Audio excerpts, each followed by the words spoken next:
ओम शांति। ओम शांति।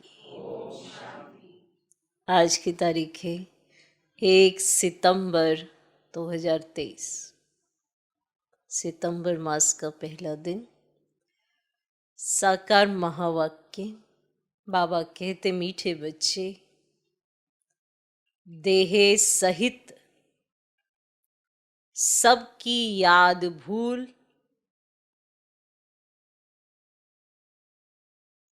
बाप जो है जैसा है उसे यथार्थ पहचान,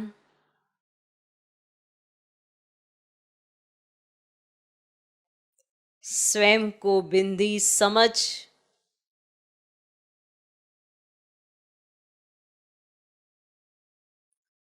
बिंदी रूप से बाप को याद करो।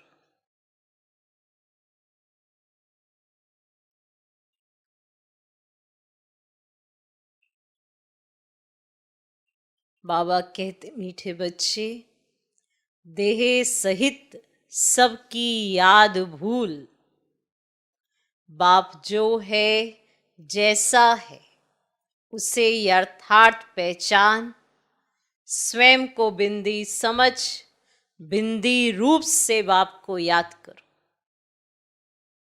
आज का प्रश्न, कौन सा ज्ञान इस समय बाप से ही तुम्हें मिलता है और कोई नहीं दे सकते?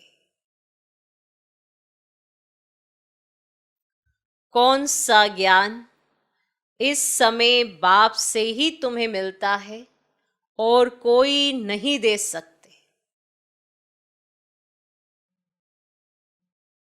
उत्तर, तुम स्त्री पुरुष साथ में रहते, गृहस्थ व्यवहार की संभाल करते पवित्र रहो।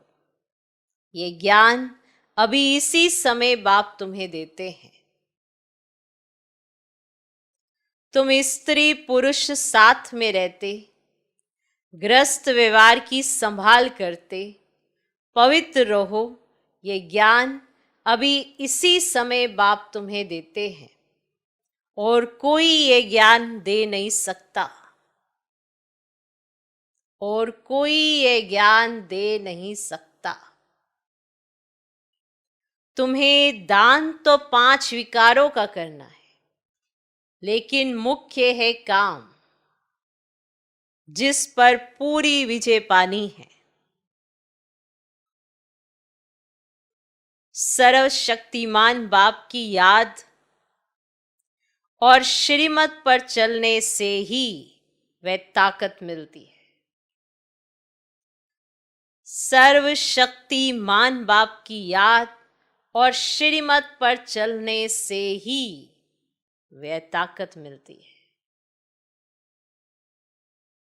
कौन सा ज्ञान इस समय बाप से ही तुम्हें मिलता है और कोई नहीं दे सकते? उत्तर, तुम स्त्री पुरुष साथ में रहते, गृहस्थ व्यवहार की संभाल करते पवित्र रहो।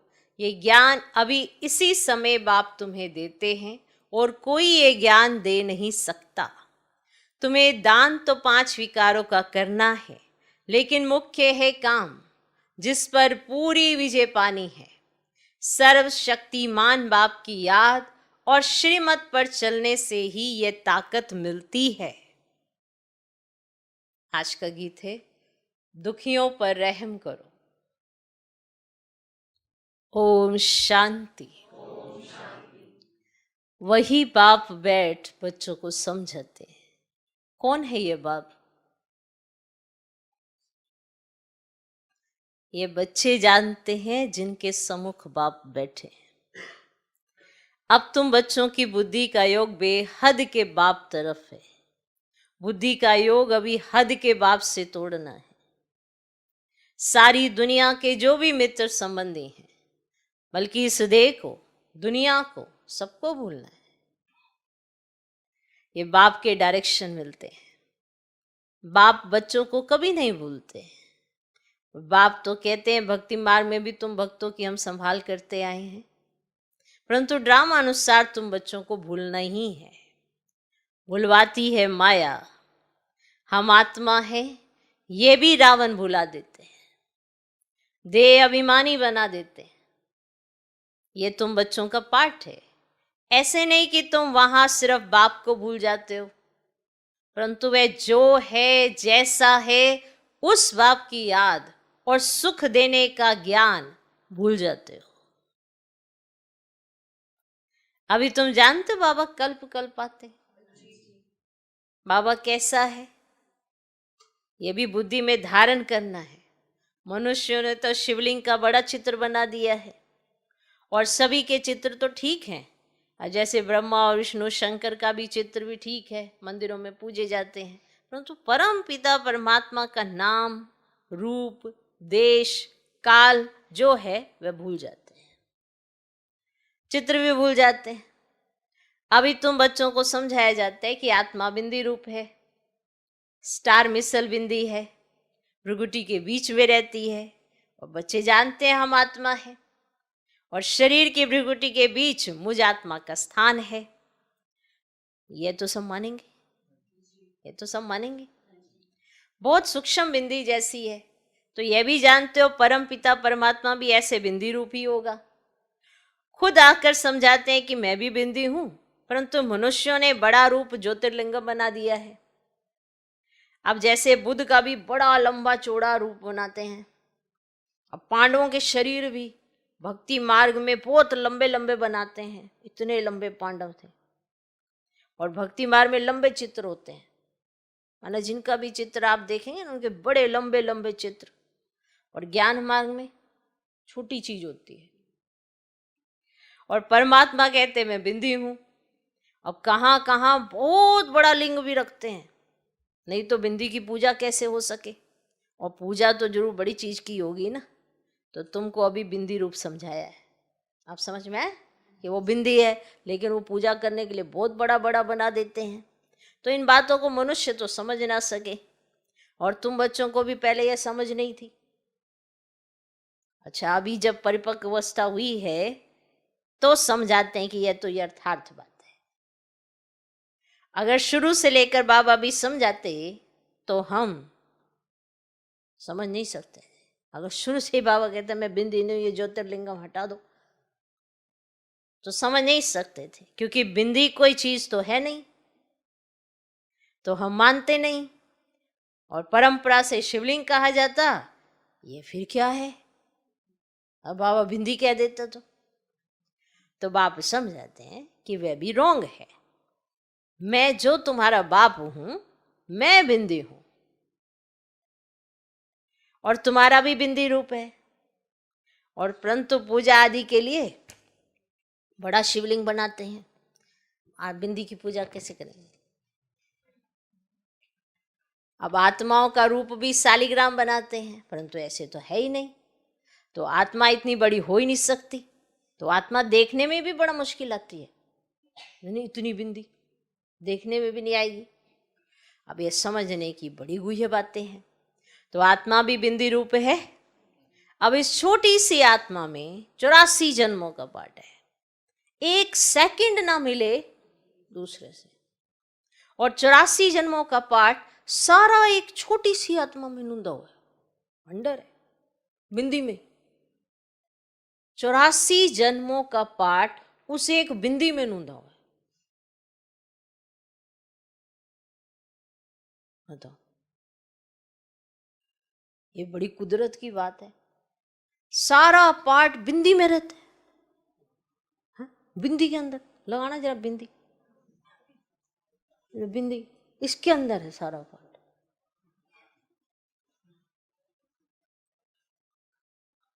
और शरीर बड़ा देख के समझ तो मेरे अंदर है इतना बड़ा पाठ। सारा पाठ किसमें, देखो बिंदी इसके अंदर है।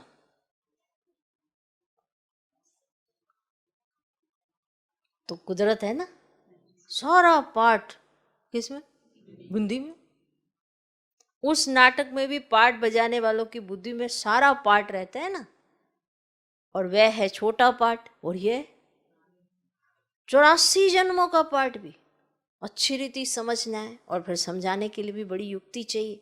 इतनी छोटी बिंदी, कितनी छोटी, कितनी शक्तिवान है, माना उसमें 84 जन्मों का पाठ है। अब उनको परम पिता परमात्मा कहा जाता है। तुम आत्माएं उनसे योग लगाने से मास्टर सर्वशक्तिवान बनते हो और माया पर जीत पाकर अटल अखंड सुख शांति में राज्य करते हो। कितनी समझने की बात है, कितनी।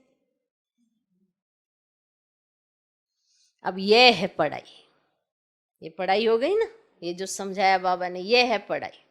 और है भी बहुत सहज, ये बाप ही समझा सकते हैं, कोई मनुष्य नहीं समझा सकते। बरोबर इतनी छोटी चीज, परंतु नाम कितना बड़ा रखते हैं, ज्ञान का सागर। तुम कहते हो मनुष्य सृष्टि का बीज रूप चैतन्य है, सत्य है, अविनाशी है।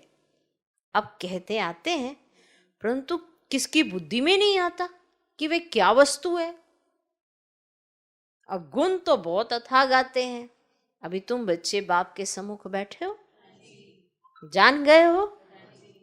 अब आत्माएं तो सम्मुख ही हैं, सब आत्माएं ब्रदर्स ही हैं। कितनी छोटी छोटी बिंदी है, विचार करो। देखो बिंदी, कितनी छोटी छोटी बिंदी है, करो विचार। और मूल वतन का हम जो चित्र बनाते हैं, अब उसमें बिंदु रूप ही दिखाते हैं। देखो, जैसे स्टार्स आकाश तत्व में ऊपर खड़े हैं, वैसे ही महातत्व में भी हम ऐसे स्टार मुआफिक अपने अपने सेक्शन में खड़े होंगे। वंडर है। और झाड़ छोटे छोटे स्टार्स का बना हुआ है, और वहां से फिर आत्मा आती है, शरीर धारण करती है पाठ बजाने के लिए। कैसे नंबरवार आत्माएं आती हैं, यह सारी बुद्धि चलनी चाहिए। हर एक धर्म का सेक्शन अलग होगा। बाप दृष्टांत दे समझाते हैं, जैसे बेनेंट्री का भी मिसाल समझाते हैं, है ना, समझाते हैं ना। अब हिंदी बहुत जगह चलती है, हिंदी में समझा रहे हैं, हिंदी बहुत जगह चलती है, तो बच्चों को हिंदी भाषा में समझाना पड़ेगा। परम पिता परमात्मा में हिंदी भाषा में ही समझाते हैं। आजकल जहां तहां इसका प्रचार करते रहते हैं। एक भाषा होना तो मुश्किल है। कई समझते हैं परम पिता परमात्मा तो सब भाषाएं जानते होंगे, परंतु ऐसे तो हो ना सके, क्योंकि ये जो भाषाएं बनाई हैं भगवान ने तो नहीं बनाई है। ये थोड़े थोड़े कोस पर चलो तो भाषा बदल जाती है। भगवान ने बनाई भाषाएं। मनुष्य ने अपने अपने एक्टिविटी जैसे जैसे वो बदलते चले गए, उन्होंने अपनी एक भाषा बना दी। अब इतनी भाषाएं हैं, सभी बाबा को आनी चाहिए। तमिल, कन्नड़, सारी भाषाएं बाबा सुनानी चाहिए। उनको तो परमात्मा है, उसको सब सारी भाषाएं आनी चाहिए, ठीक है।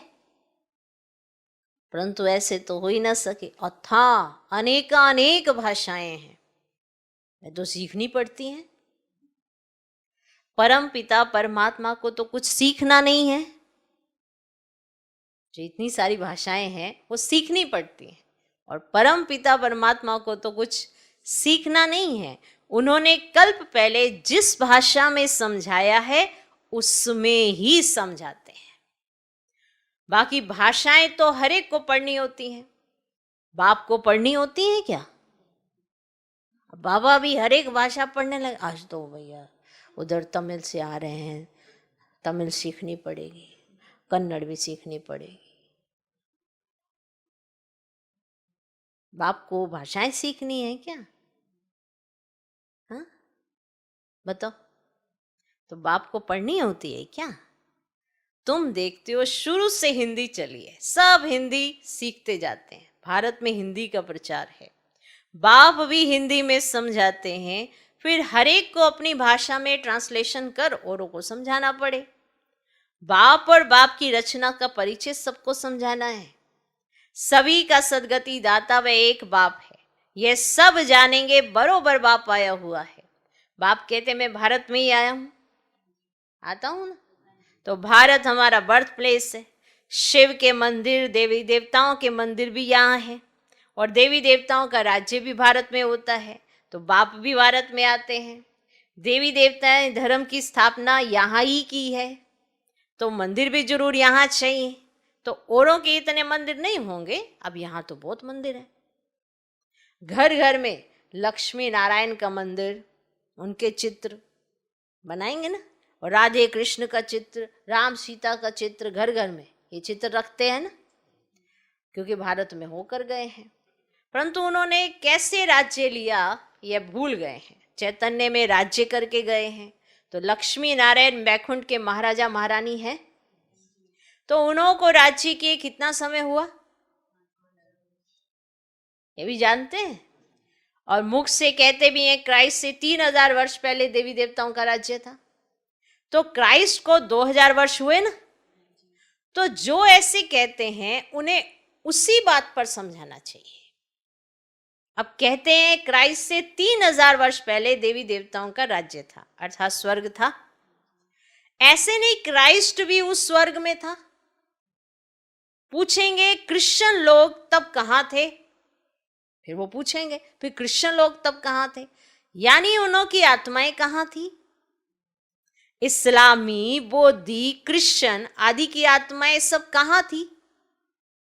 अब ये समझाना तो बड़ा सहज है। तो वह सब निर्वाण धाम व निराकारी दुनिया में थी। निराकारी दुनिया भी है, दुनिया में जरूर बहुत रहने वाले होते हैं। तो सभी आत्माओं का निवास स्थान महातत्व रूपी निराकारी दुनिया में है। तुम बच्चों की बुद्धि में अभी यह है कि इस समय सब देवी देवताएं की आत्माएं हाजिर हैं, तब बाप आए हैं, फिर से देवी देवता धर्म की स्थापना करते हैं।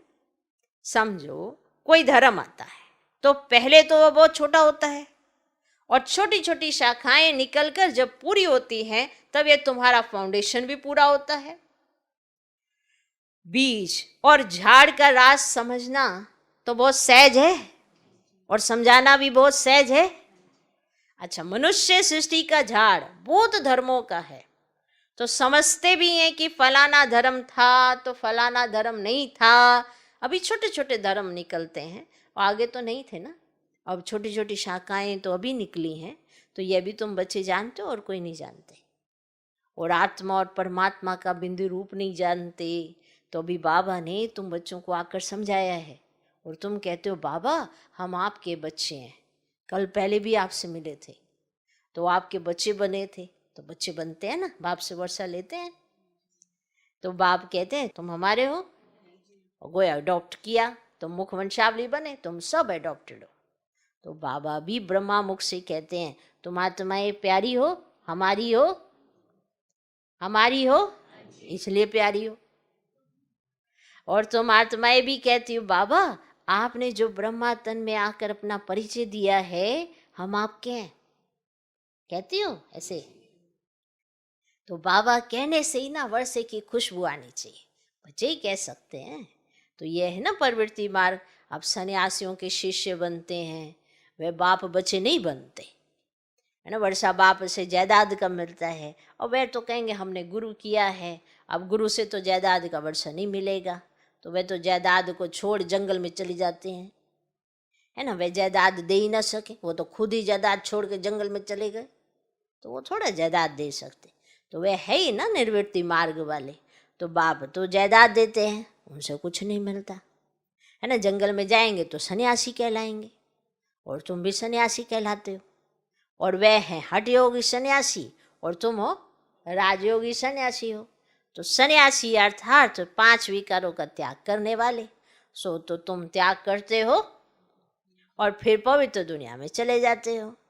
तो वे त्याग करते हैं परंतु पवित्र दुनिया में नहीं जाते, और पतित दुनिया में ही रहते हैं। तो बाप समझाते हैं आत्मा कितनी छोटी है ना। इतनी छोटी वस्तु में कितनी ताकत है, अविनाशी भी है। तो वे बाप इस शरीर द्वारा समझाते हैं तुम्हारी आत्मा समझती है। तो बाप कहते हैं मैं आता तब हूँ जब कलयुग का अंत है, और तुम अप्रदान पतित हो जाते हैं, और मुझे याद भी तभी करेंगे जब संगम होगा। तभी तो हम आएंगे, तो तभी तो विनाश के चिन्ह भी देखने में आएंगे। और सो तो बरोबर देखते हो, विनाश तो देख रहे हो ना। तो अभी तुमको समझ मिलती है ना, वह फिर औरों को देनी है। तुमको मिल रही है, फिर औरों को देनी है। अभी कलयुग का अंत जरूर है, और यादव कौरव पांडव भी हैं, और महाभारत लड़ाई भी है। तो बरोबर उस समय राजयोग भी सीखते थे, और पांडवों ने विजय पाई, यादव कौरव विनाश हुए। तो स्वर्ग में तो एक ही धर्म होता है, अनेक धर्म खलास हो जाते हैं। तो ये बाप बैठे समझाते हैं। तुम बच्चे जानते हो, बाबा की इस राजयोग की शिक्षा से हम बरोबर 100 देवी देवता पद पाते हैं, जानते हो। तुम पुरुषार्थ करते हो ना, हम तो नर से नारायण ही बनेंगे, तो बाप का वारिस जरूर बनेंगे, तख्त नशीन बनेंगे। फिर जितना जो पुरुषार्थ करेंगे उतना पद पाएंगे। पुरुषार्थी छिपे नहीं रहते, वे बड़े मस्त होते हैं। पहले पहले प्रतिज्ञा करते हैं, बाप के जन्म बाद फिर है रक्षाबंधन के बाद है ना रक्षाबंधन, बाप के जन्म बाद है रक्षाबंधन। तो बाप को जानते तो पहले प्रतिज्ञा करनी है। बाप कहते काम मां शत्रु है, दान तो 5 ही विकारों का करना है, परंतु पहले पहले मुख्य काम है इनसे बड़ा खबरदार रहना है। तो पहले पहले जो मुख्य है ना वो काम है, इनसे बड़ा खबरदार रहना है। भले स्त्री भी साथ हो, गृह व्यवहार में रहते पवित्र रहना मेहनत का काम है। सर्वशक्तिमान बाप को याद करने और उनकी श्रीमत पर चलने से ताकत मिलती है। और बाप का फरमान है, साथ में रहते इकट्ठे रहते पवित्र रहना है। आगे तो स्त्री पुरुष इकट्ठे रहने से आग लगती थी, बाप कहते इकट्ठे रहो परंतु आग ना लगे। अच्छा, मीठे मीठे सिकिले दे बच्चों प्रति माता पिता बाप दादा का याद प्यार और गुड मॉर्निंग। रूहानी बाप की रूहानी बच्चों को नमस्ते। हम रूहानी बच्चों की भी रूहानी बाप को नमस्ते नमस्ते नमस्ते। Good morning good morning good morning. धारणा के लिए मुख्य सार, पहला पॉइंट, दिल से बाप को याद कर जायदाद की खुशी में रहना है। दिल से बाप को याद कर जायदाद की खुशी में रहना है। नहीं चाहिए जायदाद, खाली जाना है, चाहिए। दिल से बाप को याद कर जायदाद की खुशी में रहना है, पूरा पावन जरूर बनना है। दिल से बाप को याद कर जायदाद की खुशी में रहना है, पूरा पावन जरूर बनना है। दूसरा पॉइंट, विचार करना है। क्या आत्मा कितनी छोटी है और उसमें कितना अविनाशी पाठ नूंदा हुआ है। विचार करना है, आत्मा कितनी छोटी है और उसमें कितना अविनाशी पाठ नूंदा हुआ है। बिंदु बन बिंदु बाप की याद में रहना है।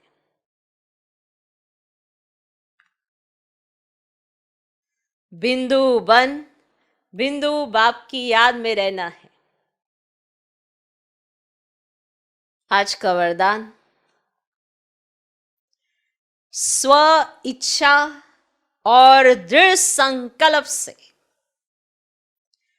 एक देकर पदम लेने वाले चतुर सुजान भव। स्व इच्छा और दृढ़ संकल्प से एक देकर पदम लेने वाले चतुर सुजान भव।